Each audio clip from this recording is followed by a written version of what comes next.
Hello dear students, कैसे हैं आप लोग। उम्मीद है काफ़ी अच्छा होंगे। अपना और अपने घर परिवार के सारे सदस्यों का ख्याल रख रहे होंगे। तो हम लोग ऐसा करते हैं, जैसा कि हम लोगों ने पिछले लेक्चर में प्लान किया था कि हम लोग एरोमेटिक कंपाउंड्स में नाइट्रोबेंजीन की बात करेंगे, यानी नाइट्रो एरीन्स की बात करेंगे। तो उसी प्लान को हम लोग एग्जीक्यूट करने का प्रयास करेंगे। तो हम लोग ऐसा करते हैं कि हम लोग स्टार्ट करते हैं, वो है हम लोगों का नाइट्रोबेंजीन। नाइट्रोबेंजीन के अंदर हम लोगों ने जो प्लान किया है, उस प्लान के हिसाब से सबसे पहले हम लोग देख लेंगे इसका प्रिपरेशन, कैसे हम लोग नाइट्रोबेंजीन को प्रिपेयर कर सकते हैं। उसके बाद हम लोग देखेंगे इसके अंदर में इसके प्रॉपर्टीज़ के बारे में। प्रॉपर्टीज़ में हम लोगों को चलेगा पहले फिज़िकल प्रॉपर्टी, फिर केमिकल प्रॉपर्टी। तो नाइट्रोबेंजीन में हम लोग शुरू करते हैं। नाइट्रोबेंजीन का स्ट्रक्चर हम लोग सभी कोई जानते हैं। इसमें क्या होगा, एक एरोमेटिक रिंग यानी कि बेंजीन रिंग होगा, और साथ ही साथ इसमें एक NO2 ग्रुप भी होगा। तो सबसे पहले हम लोग ऐसा करते हैं कि हम लोग इसका प्रिपरेशन कर लेते हैं। प्रिपरेशन कैसे करेंगे ज़रा उस बारे में हम लोग जान लें। तो प्रिपरेशन करने का जो तरीका है, जो मेथड है, जो कि हम लोग कॉमनली यूज़ करते हैं, वो है हम लोगों का by the nitration of benzene. तो नाइट्रेशन अगर हम लोग बेंजीन का करें तो हम लोगों को क्या मिलेगा, नाइट्रोबेंजीन। कैसे करते हैं नाइट्रेशन, ये आप लोगों को याद ही होगा। तो इसके लिए हम लोग क्या लेंगे, हम लोग लेंगे बेंजीन, और इसका रिएक्शन हम लोग करवाएंगे नाइट्रेटिंग मिक्सचर के साथ में कॉन्क HNO3 और कंसनट्रेटेड H2SO4। थोड़ा सा इस मिक्सचर को हम लोग क्या करते हैं, वार्म करते हैं। So a mixture of conc nitric acid and conc sulphuric acid is known as nitrating mixture. तो यहाँ पर क्या होगा, यहाँ पर इलेक्ट्रोफिलिक सब्स्टिट्यूशन रिएक्शन होगा, और यहाँ पर हम लोगों को क्या मिलेगा, नाइट्रोबेंजीन। तो ये हम लोगों का प्रोसेस जो है, इसको हम लोग कह रहे हैं नाइट्रेशन प्रोसेस। तो बेंजीन के नाइट्रेशन से हम लोगों को नाइट्रोबेंजीन मिलता है। तो इसका मेकनिज़म भी हम लोगों को जानना होगा। तो चलिए फिर हम लोग देखते हैं कि कैसे इस रिएक्शन को हम लोग कैरी कर रहे हैं। तो मेकनिज़म में हम लोग देख लेते हैं। हम लोगों ने पहले ही कहा था कि ये जो रिएक्शन है, this reaction takes place by the electrophilic substitution reaction. यहाँ पर आप देख रहे हो कि हाइड्रोजन जो है, जो बेंजीन में शुरू में था, वो हाइड्रोजन हट चुका है, उसके जगह पर सब्स्टिट्यूशन हो चुका है, और सब्स्टिट्यूटिंग जो ग्रुप है वो है नाइट्रो ग्रुप। तो आइए फिर इसका देखते हैं हम लोग मेकनिज़म, कैसे इस रिएक्शन को हम लोग कर सकते हैं। तो इसमें हम लोगों ने दोनों एसिड लिया है, काफ़ी स्ट्रॉन्ग एसिड लिया है, HNO3 और H2SO4। तो these HNO3 and H2SO4 will first combine with each other to generate a electrophile। तो सबसे पहले हम लोग देख लेते हैं कि HNO3 और H2SO4 हम लोगों का कहना है कि ये दोनों सबसे पहले आपस में रिएक्ट करेंगे। तो out of these HNO3 and H2SO4 which is a stronger acid, आप बताओ। डेफिनेटली आप कहोगे कि H2SO4 is a stronger acid. तो H2SO4 अगर स्ट्रॉन्गर एसिड है तो दिस विल गिव H+। तो this H+ ion will be uptaken by this HNO3। तो यहाँ पर से हम लोग क्या कर रहे हैं कि H2SO4 से हम लोग H+ को निकाल रहे हैं, और इस H+ को HNO3 में ऐड कर रहे हैं। तो HNO3 में जब H+ ऐड होगा तो ये क्या किस में कन्वर्ट हो जाएगा, H2NO3 में। H+ इसमें से निकला, इसमें गया, तो H+ ये लूज़ किया, ये H+ गेन किया। तो H+ के गेन करने से यहाँ पर क्या हो गया, HNO3 में H+ आ गया, तो ये बन गया H2NO3, और H+ आया है इसलिए इस पर कौन सा चार्ज होगा, राइट, प्लस चार्ज होगा। साथ ही साथ क्या होगा, यहाँ पर हम लोग दिखा रहे हैं HSO4 और ये कन्वर्ट हो गया किस में, माइनस में। अब हम लोग क्या कर रहे हैं, हम लोग जो है H2NO3 को थोड़ा सा हम लोग सजा के लिख रहे हैं। किस तरह से आप देख लो, हम लोग इसको जो है इस तरह से दिखा रहे हैं कि H2O और यहाँ से आ गया NO2, तो H2O इस पर रहा प्लस। तो यहाँ से हम लोग कर रहे हैं क्या कि ये हम लोग इधर इसको एलिमिनेट कर दे रहे हैं। तो यहाँ से ये कन्वर्ट हो गया किस में, H2O और NO2 प्लस में।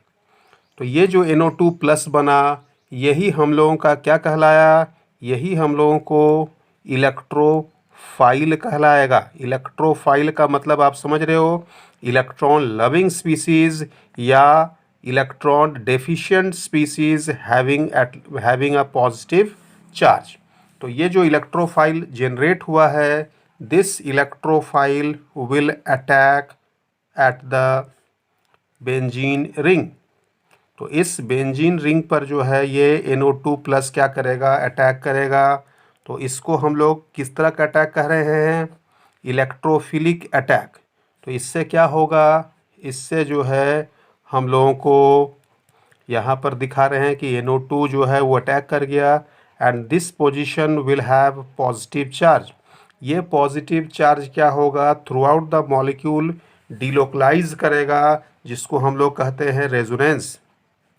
तो इससे क्या बना हम लोगों को, ज़रा इसको हम लोग देख लें। अगर हम लोग इस पाई बॉन्ड को यहाँ शिफ्ट कर दे तो यहाँ से क्या मिला, यहाँ से मिला H, यहाँ से मिला NO2 और ये पाई बॉन्ड शिफ्ट हो गया तो यहाँ आ गया, यहाँ पर हो गया कौन सा चार्ज, पॉजिटिव चार्ज। अब इसको दोबारा हम लोग डीलोकलाइज करते हैं, यहाँ आ गया ये।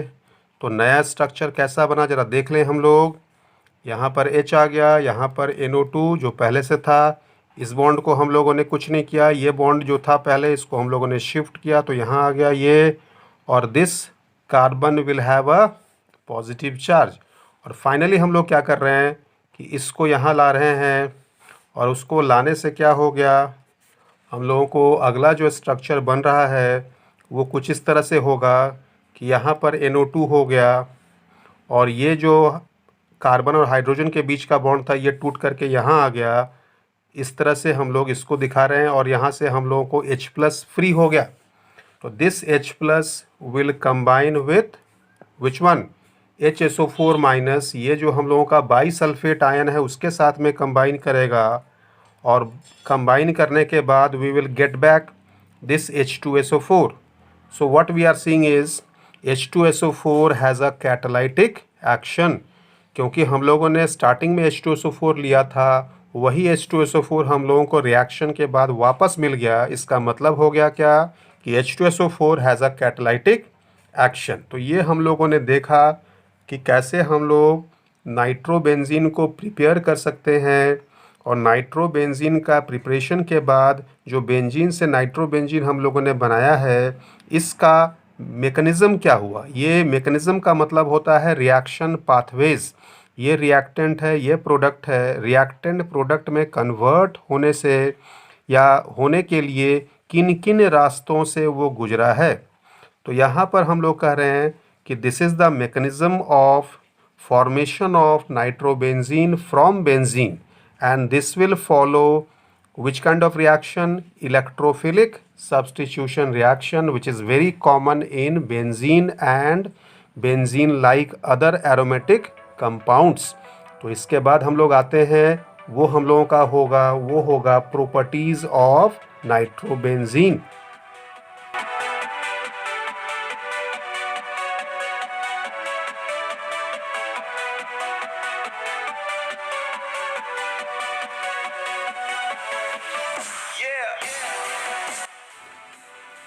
तो चलिए डियर स्टूडेंट्स, हम लोग अब स्टडी कर लेते हैं प्रॉपर्टीज़ ऑफ नाइट्रोबेंजीन के बारे में। Properties of nitrobenzene. नाइट्रोबेंजीन कैसे हम लोग बनाते हैं ये हम लोगों ने अभी जस्ट देखा कि नाइट्रोबेंजीन बनाने के लिए सबसे आसान तरीका है कि आप नाइट्रेशन करवा दो बेंजीन का। नाइट्रेशन करवाने से नाइट्रोबेंजीन बन जाएगा। तो अब हम लोग ऐसा करते हैं कि हम लोग प्रॉपर्टीज़ ऑफ नाइट्रोबेंजीन की बात कर लेते हैं।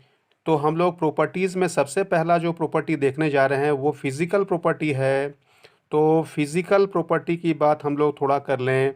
ऐसे तो फिज़िकल प्रॉपर्टी से क्वेश्चंस थोड़ा कम ही आते हैं, लेकिन 1 मार्क वाले क्वेश्चंस में ये सवाल बन सकता है। तो हम लोग क्या कर रहे हैं, we are going to start the physical property. तो फिज़िकल प्रॉपर्टी में नाइट्रोबेंजीन का 2-3 पॉइंट्स है जो कि हम लोगों के लिए ज़्यादा इम्पॉर्टेंट है। वो पहला पॉइंट है कि the physical state of nitrobenzene. तो हम लोग कहते हैं कि at room temperature condition nitrobenzene is a pale yellow coloured liquid. ये जो है ये पेल येलो कलर्ड लिक्विड होता है। साथ ही साथ इसका जो स्मेल है या जो ऑर्डर है वो है हम लोगों का बीटर आमंड की तरह, बीटर आमंड की तरह स्मेल होता है। और एक बात आप याद रखोगे जो काफ़ी इम्पोर्टेंट पॉइंट है, और वो है हम लोग इस नाइट्रोबेंजीन को हम लोग ऑयल ऑफ मीराबेन भी कहते हैं।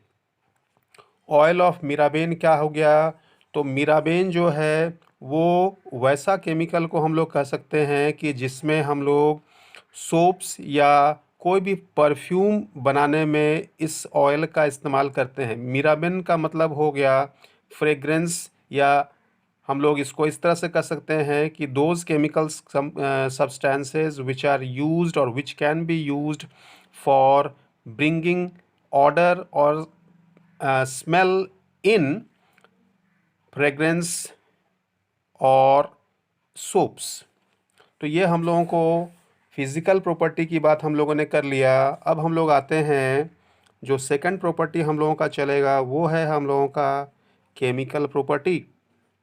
तो केमिकल प्रॉपर्टी में हम लोग क्या करेंगे, हम लोग इसके अंदर में सबसे पहला जो रिएक्शन देखेंगे वो है हम लोगों का electrophilic substitution reaction. Electrophilic substitution reaction के बारे में हम लोग जानेंगे। सेकंड हम लोगों का है जो काफ़ी फेमस है और जो काफ़ी क्वेश्चंस इससे पूछा जाता है, मोस्ट इम्पॉर्टेंट के कैटेगरी में ये आएगा, और वो है हम लोगों का reduction reaction. Reduction of nitrobenzene is very very important. C number में हम लोग आते हैं वो है हम लोगों का एसेन रिएक्शन, यानी कि न्यूक्लियोफिलिक सब्स्टिट्यूशन रिएक्शन। ये सुन के थोड़ा सा आपको आश्चर्य लगे कि एरोमेटिक कंपाउंड्स में एसेन रिएक्शन कैसे होगा। एसी रिएक्शन तो काफ़ी कॉमन है, लेकिन एसेन रिएक्शन रेयर होता है। लेकिन नाइट्रोबेंजीन डू अंडरगो एसेन रिएक्शंस, कैसे होगा ये हम लोग देखेंगे। और लास्ट जो प्रॉपर्टी हम लोग डिस्कस करेंगे केमिकल प्रॉपर्टीज़ के अंदर वो है हम लोगों का replacement of nitro group. Replacement of nitro group. ये 4 प्रॉपर्टीज़ के बारे में हम लोग 1 बाय 1 स्टडी करेंगे। तो चलिए फिर शुरू करते हैं। सबसे फर्स्ट प्रॉपर्टी, और वो है हम लोगों का कौन सा, इलेक्ट्रोफिलिक सब्स्टिट्यूशन रिएक्शन। इसको शॉर्ट में हम लोग लिख रहे हैं एसी रिएक्शन। तो हम लोग जानते ही हैं कि नाइट्रोबेंजीन एक एरोमेटिक कंपाउंड्स है, और ये एक एरोमेटिक कंपाउंड होने के कारण क्या होगा कि ये काफ़ी आसानी से इलेक्ट्रोफिलिक सब्स्टिट्यूशन रिएक्शंस दिखाएगा। और अगर हम लोग चाहें तो इसका रेजोनेंस से भी इसको हम लोग इस बात को प्रूव कर सकते हैं। तो नाइट्रोबेंजीन का अगर हम लोग रेजोनेंस बना दें या रेजोनेटिंग स्ट्रक्चर अगर हम लोग बना दें तो हम लोगों को ये बात जो है वो ज़्यादा क्लियर हो जाएगा।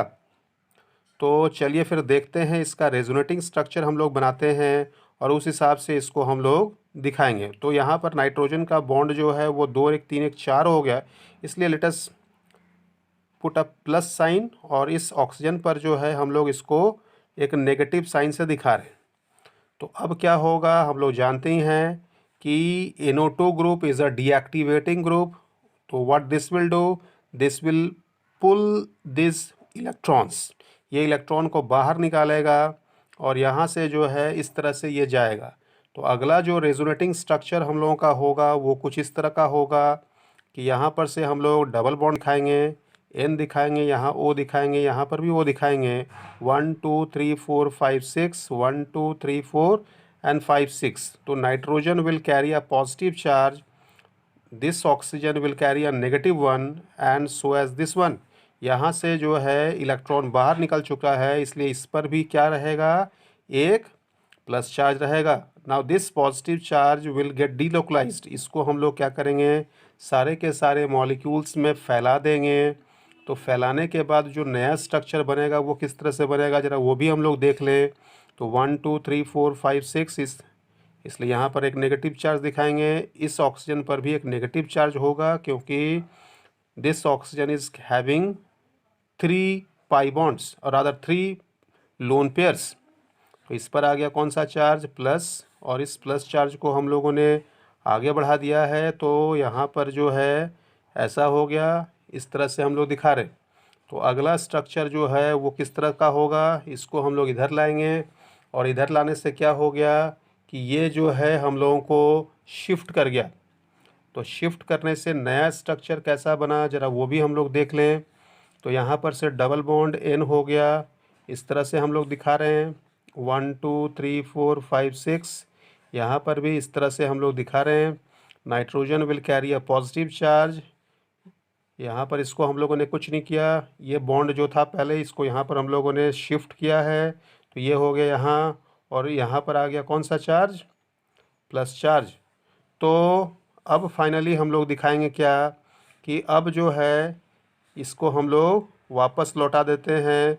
तो इस तरह से जो है ये हम लोगों को इसका स्ट्रक्चर जो है वापस वही स्ट्रक्चर मिल जाएगा जो स्टार्टिंग में था, सिर्फ बॉन्ड का पोजीशन जो है वो चेंज हो जाएगा। यहाँ पर डबल बॉन्ड दिखा रहे हैं, तो 1 2 3 4, और यहाँ से फिर हम लोग इस ऑक्सीजन को दिखा रहे हैं 1 2 3 4 5 6, और इस पर एक पॉजिटिव चार्ज दिखा रहे हैं, इस पर एक नेगेटिव दिखा रहे हैं। और इसके हिसाब से जो है यहाँ पर से हम लोगों ने शिफ्ट कर दिया। तो अब जो है थोड़ा सा रेजोनेटिंग स्ट्रक्चर्स पर अगर हम लोग गौर करें, तो we will find out that the electrophile, that is electrophile का मतलब होता है ई प्लस, सॉरी, हम लोग जानते हैं। तो ये ई प्लस कहाँ अटैक करेगा, डेफिनेटली ये उन पोजीशंस पर तो अटैक नहीं करेगा जहाँ पर पॉजिटिव चार्ज बना है। तो ऑर्थो एंड पारा पोजीशंस पर जो है हम लोगों को पॉजिटिव चार्ज बना है, ऑर्थो पोजीशंस पर और पारा पोजीशंस पर पॉजिटिव चार्ज बना है। But this electrophile requires what, this requires electrons, और इलेक्ट्रॉन की डेफिशिएंसी यहाँ पर है, यानी ऑर्थो और पारा पोजीशन पर डेफिशिएंसी है, इसलिए यहाँ पर ये अटैक बिल्कुल नहीं करेगा। अटैक कहाँ पर करेगा, वो होगा मेटा पोजीशंस पर, मेटा पोजीशंस पर ही ये अटैक करेगा। क्यों, क्योंकि वहाँ पर इलेक्ट्रॉन की डेंसिटी थोड़ी सी ज़्यादा है। तो हम लोग ये कह सकते हैं, कंक्लूजन हम लोग ये निकाल सकते हैं कि electrophilic substitution reaction in nitrobenzene will take place at meta position. ऐसा क्यों हुआ, because this nitro group is an electron withdrawing group. Electron withdrawing group होने के कारण क्या होगा, सारा का सारा इलेक्ट्रॉन डेंसिटी जो है घट जाएगा रिंग में, और जो भी थोड़ा सा डेंसिटी रहेगा, और वो डेंसिटी रहेगा किस पोजीशन पर, मेटा पोजीशन पर। तो हम लोगों का जो भी इलेक्ट्रोफिलिक सब्स्टिट्यूशन रिएक्शन होगा वो किस पोजीशन पर होगा, ना मेटा पोजीशन पर ही होगा। और इलेक्ट्रोफिलिक सब्स्टिट्यूशन रिएक्शन की जब भी हम लोग बात करते हैं तो हम लोगों के जहन में 4 रिएक्शंस की बात आती है। आप खुद याद करने का प्रयास करो कि कौन कौन सा रिएक्शन था। तो आप याद करोगे तो आप पाओगे कि पहला होता है नाइट्रेशन, दूसरा होता है सल्फोनेशन, थर्ड होता है हैलोजिनेशन, और फोर्थ होता है फ्रिडल-क्राफ्ट रिएक्शन। तो हम लोग क्या कर रहे हैं, हम लोग चारों रिएक्शंस को 1 बाय 1 दिखा रहे हैं। तो चारों रिएक्शन को मान लीजिए हम लोग यहीं पर दिखा रहे हैं। तो इस जगह पर जो है हम लोग कह रहे हैं कि अगर नाइट्रोबेंजीन हम लोग ले लें और इसका हम लोग कर दें नाइट्रेशन, सल्फोनेशन, हैलोजिनेशन और फ्रिडल-क्राफ्ट रिएक्शन। तो नाइट्रेशन जब हम लोग कराएंगे तो नाइट्रेशन कराने के लिए हम लोगों को क्या ज़रूरत पड़ती है, आप बताओ। हम लोगों ने अभी प्रिपरेशन में भी पढ़ा था, और वो है हम लोगों का नाइट्रेटिंग मिक्सचर, यानी कि कॉन्क H2SO4 और कॉन्क HNO3, इन एसिड के मिक्सचर को ही हम लोग कहते हैं नाइट्रेटिंग मिक्सचर। तो नाइट्रेशन जब हम लोग कराएंगे, what we will get nitrobenzene and one more nitro group will be produced और will be introduced at the meta position. तो इसको हम लोग कहेंगे मेटा डाइनाइट्रोबेंजीन। इसका नाम हो जाएगा मेटा डाइनाइट्रोबेंजीन। ठीक है। नाइट्रेशन कराने के लिए स्ट्रॉन्ग कंडीशंस की ज़रूरत पड़ेगी। इसको थोड़ा सा हम लोग हीट भी करेंगे। सल्फोनेशन की बात हम लोग करते हैं। नेक्स्ट हम लोगों का है सल्फोनेशन रिएक्शन। सल्फोनेशन कराने के लिए हम लोगों को क्या चाहिए? हम लोगों को चाहिए कॉन्सनट्रेटेड H2SO4। तो यहाँ पर से क्या होगा ना, मेटा पोजीशन पर ही SO3H ग्रुप आ जाएगा। Meta nitro benzene sulphonic acid will be the compound which will be produced on sulfonation of nitrobenzene। Next हम लोगों का है वो है हैलोजिनेशन। हैलोजिनेशन कराने के लिए हम लोग लेंगे, मान लीजिए कोई भी ले लेते हैं, X2 ले लेते हैं और साथ ही साथ कोई हैलोजन कैरियर मान लीजिए Fe के फॉर्म में लेते हैं। तो इसको हम लोगों को करने पर क्या मिलेगा? हम लोगों को मेटा पोजीशन पर X आ जाएगा और साथ ही साथ जो है हम लोगों को ये कंपाउंड बनेगा। लास्ट है हम लोगों का वो है हम लोगों का फ्रीडल-क्राफ्ट्स रिएक्शन। फ्रीडल-क्राफ्ट्स रिएक्शन, तो आप याद रखोगे हमेशा के लिए कि nitrobenzene does not undergo Friedel-Crafts reaction. Friedel-Crafts reaction के लिए हम लोग जो रिएजेंट्स लेते हैं, एल्काइलेशन के लिए CH3Cl और एनहाइड्रस AlCl3, ये आपको याद ही होगा। और एसाइलेशन के लिए हम लोग लेते हैं CH3COCl और एनहाइड्रस AlCl3। तो nitrobenzene will not undergo Friedel-Crafts alkylation और एसाइलेशन रिएक्शन। अब सवाल है क्यों? तो हम लोग कहते हैं कि नाइट्रो ग्रुप, हम लोगों ने अभी कहा कि it is a deactivating group. ये रिंग में सारा का सारा इलेक्ट्रॉन डेंसिटी को इतना ज़्यादा कम कर देगा कि यहाँ पर से जो इलेक्ट्रोफाइल जनरेट होगा उसके लिए इलेक्ट्रॉन बचेगा ही नहीं। इसीलिए Friedel-Crafts reaction will not occur in nitrobenzene. तो हम लोग यहाँ लिख दे रहे हैं नो रिएक्शन। तो ये बड़ा इम्पोर्टेंट पॉइंट है, इस बात को आप याद रखना। तो चलिए फिर आगे चलते हैं, वो है हम लोगों का रिडक्शन रिएक्शन।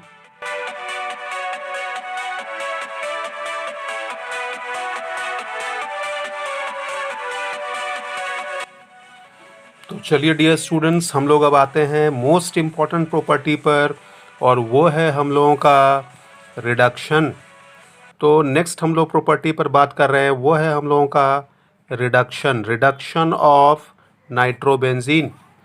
तो रिडक्शन रिएक्शन को स्टार्ट करने से पहले एक बात आप समझ लो कि इस रिडक्शन ऑफ नाइट्रोबेंजीन वाले पोर्शन से हमेशा क्वेश्चन आता ही आता है।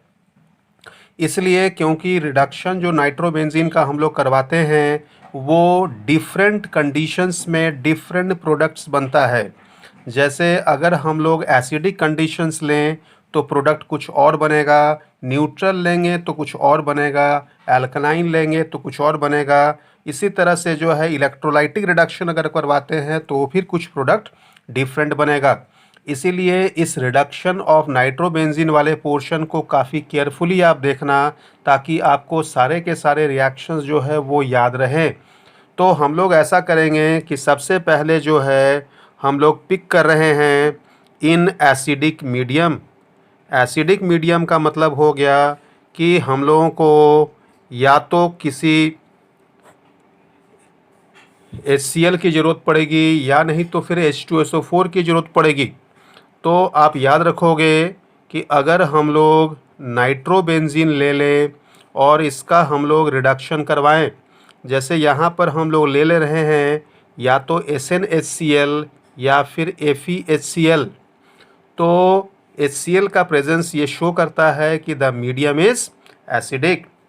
तो इस केस में what we will get is nitrobenzene will get converted to aminobenzene, जिसको हम लोग कहते हैं एनिलीन। तो ये जो रिएक्शन था, ये रिएक्शन हम लोगों ने एलिफैटिक जो हम लोगों का नाइट्रो एल्केन वाला पोर्शन था उसमें भी हम लोगों ने देखा था, प्रोडक्ट हम लोगों को सेम मिला था। तो यहाँ पर ये हो गया कौन सा मीडियम, एसिडिक मीडियम में। तो एसिडिक मीडियम में एनिलीन बना। अब हम लोग आते हैं न्यूट्रल मीडियम में। In neutral medium, neutral medium का मतलब हो गया कि इसमें हम लोग या तो मीडियम को एक्वस रखेंगे या नहीं तो फिर ये वाला रिएजेंट लेंगे। सपोज़ करो कि आप नाइट्रोबेंजीन लिए हो और उसमें आपको ऐड करना होगा, यहाँ पर हम लोग ऐड करेंगे जिंक और NH4Cl। अगर हम लोग इस कैटलिस्ट को हम लोग ऐड करें, यानी कि ये रिड्यूसिंग एजेंट हम लोग यूज़ करें, तो हम लोगों को इस केस में जो प्रोडक्ट बनेगा वो ये होगा। इस कंपाउंड को ज़रा नाम इसका आइडेंटिफाई करो आप, इसके बारे में आप जानते ही होंगे। ये हो गया हाइड्रोक्सिल एमीन और यहाँ पर सब्स्टिट्यूटेड है, इसलिए इसको हम लोग कहेंगे, ठीक, इसको हम लोग कहेंगे फिनाइल हाइड्रोक्सिल अमीन। तो ये जो हम लोगों का रिड्यूसिंग एजेंट है, इसके जगह पर हम लोग ऐसा कर सकते हैं कि हम लोग Fe और H2O भी ले सकते हैं, लेकिन ये H2O जो है वो किस फॉर्म में होगा, स्टीम के फॉर्म में होना चाहिए। तो ये दोनों कंडीशंस अगर हम लोग रखते हैं तो nitrobenzene will get converted to phenyl hydroxyl amine. तो ये एसिडिक मीडियम हम लोगों ने देखा, ये न्यूट्रल मीडियम हम लोगों ने देखा। अब हम लोगों को बारी आती है किसकी, ठीक, हम लोगों को अब जो है देखना होगा इन एल्कलाइन मीडियम। तो एल्कलाइन मीडियम में ढेर सारे रिएक्शंस है, उसको काफ़ी केयरफुली देखना होगा। तो सपोज़ करो कि हम लोग नाइट्रोबेंजीन का रिडक्शन करवा रहे हैं, पहला कंडीशन हम लोग रख रहे हैं वो है हम लोगों का ग्लूकोज C6H12O6 हम लोग रख रहे हैं, और एल्कलाइन मीडियम है तो डेफिनेटली हम लोगों को NaOH भी रखना होगा। सेम कंडीशन अगर हम लोग रख दें, लेकिन यहाँ पर हम लोग अल्कली तो रखना ही रखना है, इसके जगह पर अगर हम लोग रख दें सोडियम आर्सेनाइट यानी कि Na2SO3, तो दोनों केस में हम लोगों को जो प्रोडक्ट बनेगा वो प्रोडक्ट होगा हम लोगों का एजॉक्सी बेंजीन। ये आप देखोगे ध्यान से कैसे हम लोग बना रहे हैं। सॉरी, यहाँ पर जो है एक और नाइट्रोजन आप दे दो, यहाँ पर जो है ये हो गया एजॉक्सी बेंजीन, और इसके बीच में जो है यहाँ पर एक डबल बॉन्ड भी होगा, और ये हो गया हम लोगों का कौन सा कंपाउंड, इसको हम लोग कह रहे हैं, जैसे N डबल बॉन्ड N को हम लोग कहते हैं एजो, और एजो में ऑक्सी लगा दिए हैं, नाइट्रोजन में ऑक्सीजन लगा हुआ है, इसलिए इसको हम लोग कहेंगे, क्या कहेंगे, एजॉक्सी बेंजीन। अब हम लोग करते हैं क्या कि अब हम लोग दूसरा कंडीशन लेते हैं। दूसरा कंडीशन में हम लोग ऐसा करते हैं कि हम लोग ले लेते हैं जिंक पाउडर या जिंक डस्ट ले लेते हैं, और साथ ही साथ जो है NaOH तो रखना ही रखना है क्योंकि मीडियम हम लोगों का एल्कलाइन है, और इसमें हम लोग क्या कर रहे हैं, इसमें थोड़ा सा अल्कोहल भी, मिथनॉल भी हम लोग डालते हैं। तो इस कंडीशन में हम लोगों को क्या होगा, इस कंडीशन में हम लोगों को ये कंपाउंड बनेगा। इस कंपाउंड को आप आइडेंटिफाई करो, इसको आप कहोगे एजोबेंजीन। तो ये जो कंपाउंड है इसको हम लोग कह रहे हैं एजोबेंजीन। अब हम लोग आते हैं नेक्स्ट एक और रिएक्शन में, जिसमें हम लोग क्या कर रहे हैं, हम लोग सब कुछ वही कर रहे हैं कि यहाँ पर हम लोग जिंक और NaOH ही ले रहे हैं, लेकिन कोई अल्कोहल इसमें हम लोग नहीं डाल रहे हैं।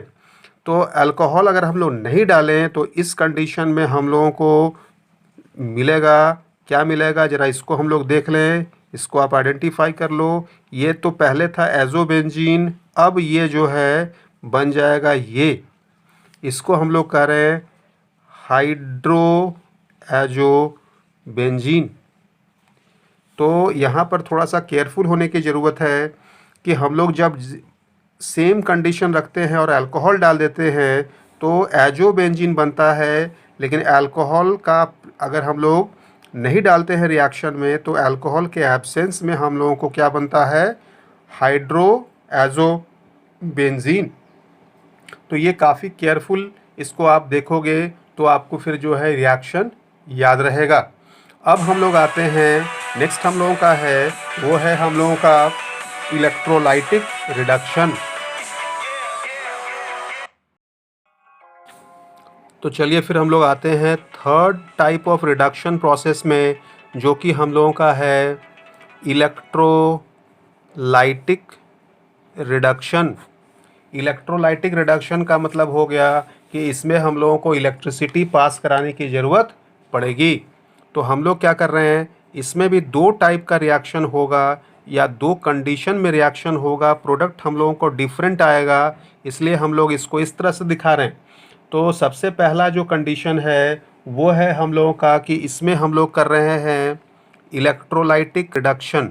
इलेक्ट्रोलाइटिक रिडक्शन होगा और इसमें हम लोग रख रहे हैं क्या कि कोई वीक एसिड रख रहे हैं। तो वीक एसिड के केस में अलग होगा। और सेम इलेक्ट्रोलाइटिक रिडक्शन अगर हम लोग करवाते हैं, लेकिन अगर हम लोग यहाँ पर क्या ले लें, कोई स्ट्रॉन्ग एसिड ले लें, तो product will be different. In the first case यानी कि जब हम लोगों का जो वीक एसिड हम लोग लेंगे तो उस केस में हम लोगों को मिल जाएगा क्या, इस कंपाउंड को जो आप आइडेंटिफाई करो, इस केस में क्या मिला आपको, इस केस में आपको मिला एनिलीन। सेकंड वाले कंडीशन में क्या बनेगा, सेकंड वाले कंडीशन में सबसे पहले तो आपको यहाँ पर रिडक्शन होगा और आपको ये कंपाउंड मिलेगा NaOH, जिसको हम लोग कह रहे थे फिनाइल हाइड्रोक्सिलेमीन। और ये जो है कंपाउंड हम लोगों का, ये फिर वापस इसको थोड़ा सा अगर हम लोग वार्म कर दें तो ये रीअरेंज कर जाएगा। रीअरेंज करने के बाद हम लोगों को जो प्रोडक्ट बनेगा वो कुछ इस तरह से बनेगा। देखिए ज़रा इस कंपाउंड को आप पहचान पाते हो या नहीं। यहाँ पर NH2 कर देते हैं और यहाँ पर हम लोग कर देते हैं OH। तो इस कंपाउंड को आप आइडेंटिफाई करो, ये क्या हो गया, ये हो गया हम लोगों को पारा हाइड्रोक्सी एनिलीन। तो ये बन गया हम लोगों को क्या, पारा हाइड्रोक्सी एनिलीन। तो यहाँ पर जो है ये इलेक्ट्रोलाइटिक कंडीशन में स्ट्रॉन्ग एसिड के प्रेजेंस में शुरू में हम लोगों को फिनाइल हाइड्रोक्सिल एमीन मिलेगा। This phenyl hydroxyl amine will rearrange to give para hydroxy aniline. तो this is the reduction process of nitrobenzene under electrolytic condition. तो ये जो है हम लोगों का चला। इसके अलावा एक और कंडीशन हम लोग देख लेते हैं, वो है हम लोगों का कैटालाइटिक रिडक्शन। तो कैटालाइटिक रिडक्शन का मतलब हो गया कि हम लोग कोई कैटलिस्ट ले लें, जैसे रैने निकल वगैरह। तो कैटालाइटिक रिडक्शन, इसको हम लोग इस तरह से लिखते हैं कैटालाइटिक रिडक्शन। तो कैटालाइटिक रिडक्शन अगर हम लोग करवाते हैं तो कैटालाइटिक रिडक्शन के केस में क्या होगा, जैसे मान लीजिए आप ले लो रैने निकल NiH2, या नहीं तो फिर पैलेडियम चारकोल वगैरह भी आप ले सकते हो। तो इस कंडीशन में आपको जो है कोई भी आप रिडक्शन करवाओगे कैटलिस्ट के प्रेजेंस में, तो फिर जो है आपको यहाँ पर NH2 ही मिलेगा, यानी एनिलीन मिलेगा।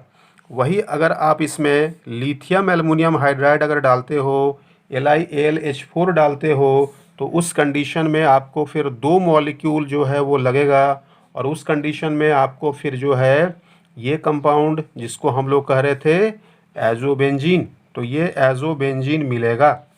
तो ये जो है सारा का सारा हम लोगों का रिडक्शन रिएक्शन हो गया, किसका, नाइट्रोबेंजीन का। तो ये रिडक्शन का प्रोसेस ख़त्म हो गया, जहाँ पर हम लोग डिफरेंट प्रोडक्ट्स को ऑब्टेन किए अंडर डिफरेंट कंडीशंस।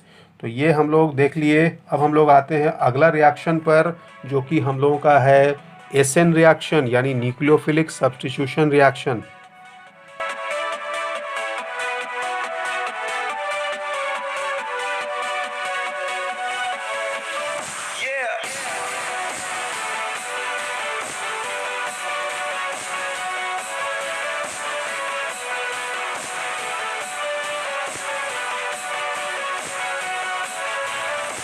तो आइए फिर शुरू करते हैं हम लोगों का थर्ड रिएक्शन, जिसको हम लोग कह रहे हैं एसएन रिएक्शन, या फिर इसको अगर हम लोग डिटेल्स में लिखें तो ये कहलाएगा न्यूक्लियोफिलिक सब्स्टिट्यूशन रिएक्शन। तो जैसे हम लोगों ने स्टार्टिंग में ही कहा था कि नाइट्रोबेंजीन एक ऐसा कंपाउंड है जो न्यूक्लियोफिलिक सब्स्टिट्यूशन रिएक्शन जो है वो दिखा सकता है। ऐसा क्यों है? इसका जवाब है कि नाइट्रो ग्रुप जो होता है ये हम लोगों का एक डीएक्टिवेटिंग ग्रुप है।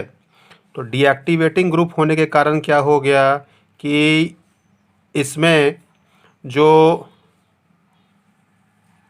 ऑर्थो पोजीशन पर जो हाइड्रोजन होगा वो हाइड्रोजन रिप्लेसेबल होगा। कैसे? क्योंकि ये जो आपका यहाँ पर भी मान लीजिए हाइड्रोजन हम लोग दिखा रहे हैं, तो ये जो है ये सारा का सारा जो रिंग का इलेक्ट्रॉन है या जो पाई बॉन्ड्स है वो सारा का सारा बाहर निकल जाएगा, इसलिए रिंग डीएक्टिवेट हो जाएगा। तो nucleophilic substitution reaction in nitrobenzene is possible. तो इसका एक हम लोग देख लेते हैं एक एग्जाम्पल, तो ज़्यादा क्लियर होगा मामला। तो नाइट्रोबेंजीन को जब हम लोग रिएक्शन करवाते हैं किसके साथ? न KOH के साथ में सॉलिड कंडीशन में, और इसको हम लोग क्या कर दें? फ्यूज़ कर दें, तो हम लोगों को क्या होगा? हम लोगों को ये कंपाउंड बनेगा। इस कंपाउंड को ज़रा आइडेंटिफाई करने का कोशिश करो आप। इसमें हम लोगों को मिलेगा OH, और साथ ही साथ जो है इसमें एक और पारा पोजीशन पर भी जो है वो OH ग्रुप आ जाएगा। तो ये जो कंपाउंड हम लोगों को बना है इसको हम लोग कह रहे हैं ऑर्थो हाइड्रोक्सी नाइट्रोबेंजीन या पारा हाइड्रोक्सी नाइट्रोबेंजीन। तो इस हिसाब से जो है हम लोगों ने देखा कि ये जो रिएक्शन है इस रिएक्शन में न्यूक्लियोफिलिक सब्स्टिट्यूशन रिएक्शन हो रहा है। यहाँ पर से क्या होगा? OH माइनस जो है वो यहाँ पर आएगा रिंग पर, जो है चूँकि यहाँ पर प्लस बनता है, यहाँ पर भी प्लस रहता है, तो यहाँ पर जो हाइड्रोजन रहेगा वो H माइनस बन करके निकल जाएगा। तो ये एक प्रोडक्ट दो हम लोगों को बना है जो कि प्रूव कर रहा है कि nucleophilic substitution reaction in nitrobenzene is possible. तो चलिए फिर हम लोग लास्ट रिएक्शन को देख लें, और वो है हम लोगों का रिप्लेसमेंट ऑफ NO2 ग्रुप। तो बेंजीन रिंग में जो नाइट्रो ग्रुप है उसको हम लोग रिप्लेस कर सकते हैं। रिप्लेस कैसे करेंगे? वो कुछ इस तरह से है कि सपोज़ करो कि हमारे पास दो नाइट्रो ग्रुप है जो कि ऑर्थो पोजीशन पर है, तो इसका रिएक्शन अगर हम लोग कर दें किसके साथ? KOH के साथ में, तो एक नाइट्रो ग्रुप जो है वो हट जाएगा और उसके जगह पर OH ग्रुप आ जाएगा। तो ये ऑर्थो नाइट्रोफेनॉल बनेगा। अगर हम लोग यहाँ पर C2H5OH ले लें तो यहाँ पर से HNO2 निकलेगा और हम लोगों को क्या होगा? यहाँ पर से OC2H5 बनेगा। तो यहाँ से हो गया ये। और अगर मान लीजिए हम लोग ले लें NH3 और इसको हम लोग हीट कर दें, तो फिर हम लोगों को एक और NO2 ग्रुप ये वाला जो है वो रिप्लेस हो जाएगा और यहाँ पर आ जाएगा हम लोगों को NH2 ग्रुप। तो ये तीनों रिएक्शन ये प्रूव करता है कि अगर मान लीजिए हमारे पास ऑर्थो डाइनाइट्रोबेंजीन है तो उसमें से एक नाइट्रो ग्रुप को हम लोग रिप्लेस कर सकते हैं, उसके जगह पर हम लोग दूसरे किसी ग्रुप को डाल सकते हैं। जैसे इसमें OH को डाले हैं, इसमें इथॉक्साइड ग्रुप को डाले हैं और इसमें NH2 ग्रुप को डाले हैं। तो ये जो है हम लोगों का रिप्लेसमेंट ऑफ NO2 ग्रुप हो गया। एक रिएक्शन जो मेरे दिमाग में अभी आया जिसको हम लोग देख लेते हैं वो है हम लोगों का वो है सिलेक्टिव रिडक्शन। सिलेक्टिव रिडक्शन में एक क्वेश्चन जो आपको आया हुआ था लास्ट ईयर वो है कि अगर सपोज़ करो कि हमारे पास दो नाइट्रो ग्रुप हो, मान लीजिए कि आपके पास में ये दो नाइट्रो ग्रुप है, मेटा डाइनाइट्रोबेंजीन है, तो मेटा डाइनाइट्रोबेंजीन को अगर आप चाहते हो कि कोई एक ही ग्रुप जो है वो रिड्यूस हो, एक इंटैक्ट रहे, तो फिर यहाँ पर कौन सा केमिकल आप लोगे? तो यहाँ पर आपको लेना होगा अमोनियम सल्फाइड NH4 ये अमोनियम सल्फाइड आप ले सकते हो, या नहीं तो फिर सोडियम सल्फाइड लेने पर भी काम हो जाएगा। तो ये हम लोगों का है सिलेक्टिव रिडक्शन।